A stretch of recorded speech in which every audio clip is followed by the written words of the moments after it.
I did a transmission service on a 2004 Dodge Ram 1500, and I used a kit from Oriellys. It was called a Power Torque kit, and I found out that this kit was no good. The customer got their truck back and complained that when coming to a stop, the truck would die.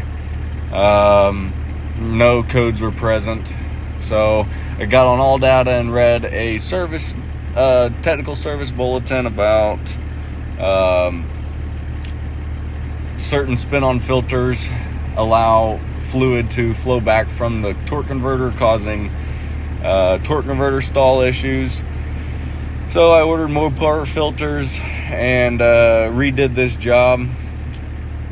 Also, guys, there are other videos on YouTube about how to do this job. There's a lot of misinformation out there and incomplete jobs. 1A Auto put a video out of how to do this job, but didn't change that secondary spin-on filter that can cause these issues. Maybe because that's why. Maybe because they've had issues before. But they didn't seem to comment back to anybody asking why. And then there's a couple other videos that the main filter is being installed incorrectly. So follow along if you want to watch a proper repair video. Thanks for watching. I replaced the RTV with a gasket. If this pan has never been off your truck, it's probably going to be a messy job for you, because for some reason they put no drain plug in this thing. So I'm going to take out these back bolts completely and loosen the front bolts partially and just allow this thing to droop down to hopefully hit my oil pan here. All right,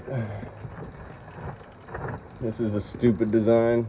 I'll pull this little Torx head screw out of this filter holding it up, pull it down. There's one. Filter number 2.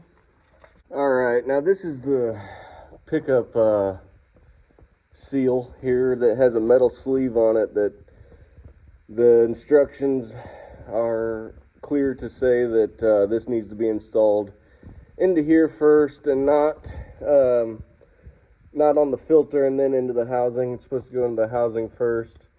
I'm going to replace it just because if I had junk parts, who knows, maybe this is junk too.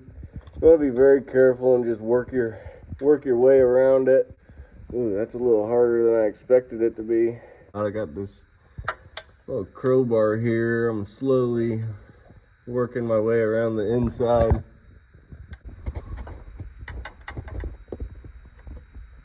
Little by little. There she comes.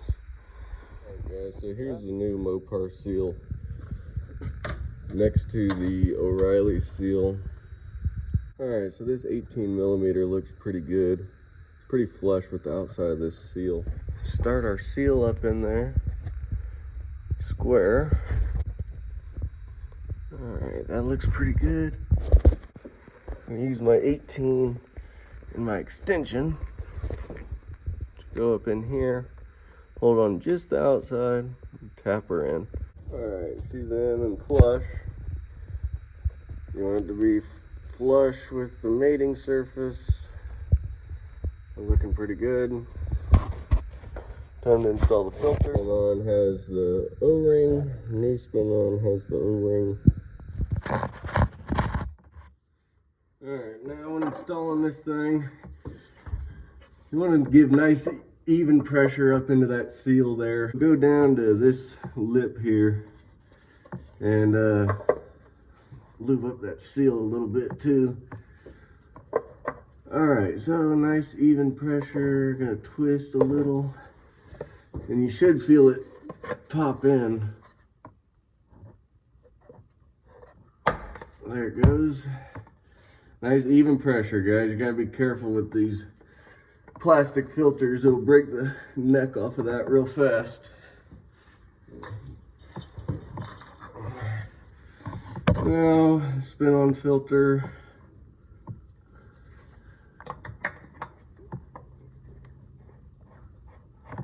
Don't forget your Torx head that holds this filter up. Go.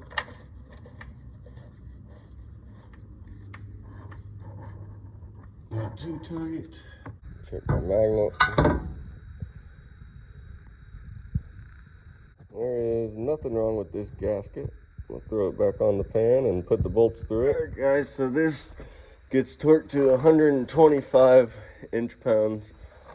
I don't have a socket, a filter socket, so I'm just gonna go hand tight. And I know from last time pulling it off, hand tight was fine. All data didn't specify a bolt pattern for these, but I always like starting in the middle and working your way out like this. Alright guys, we're gonna snug all these up evenly. Alright, 105 inch-pounds.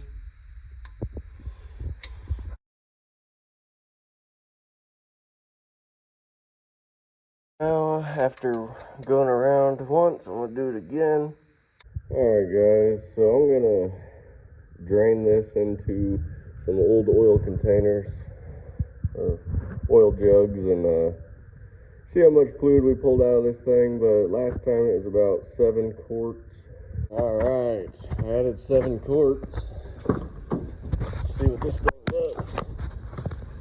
Alright, now, last time I felt it doing this, it would do it when I would go to put it in drive. When I stop, let's see what happens. Watch the RPMs. Nothing moved that time. That's a good sign. Let's try drive. Well, that seemed to have fixed it. Junk Oriellys filters. We're going to check fluid before we return it to this customer. Running in a neutral. This thing actually took about 7.5 quarts. Alright guys, so moral of this video, don't buy aftermarket on this job.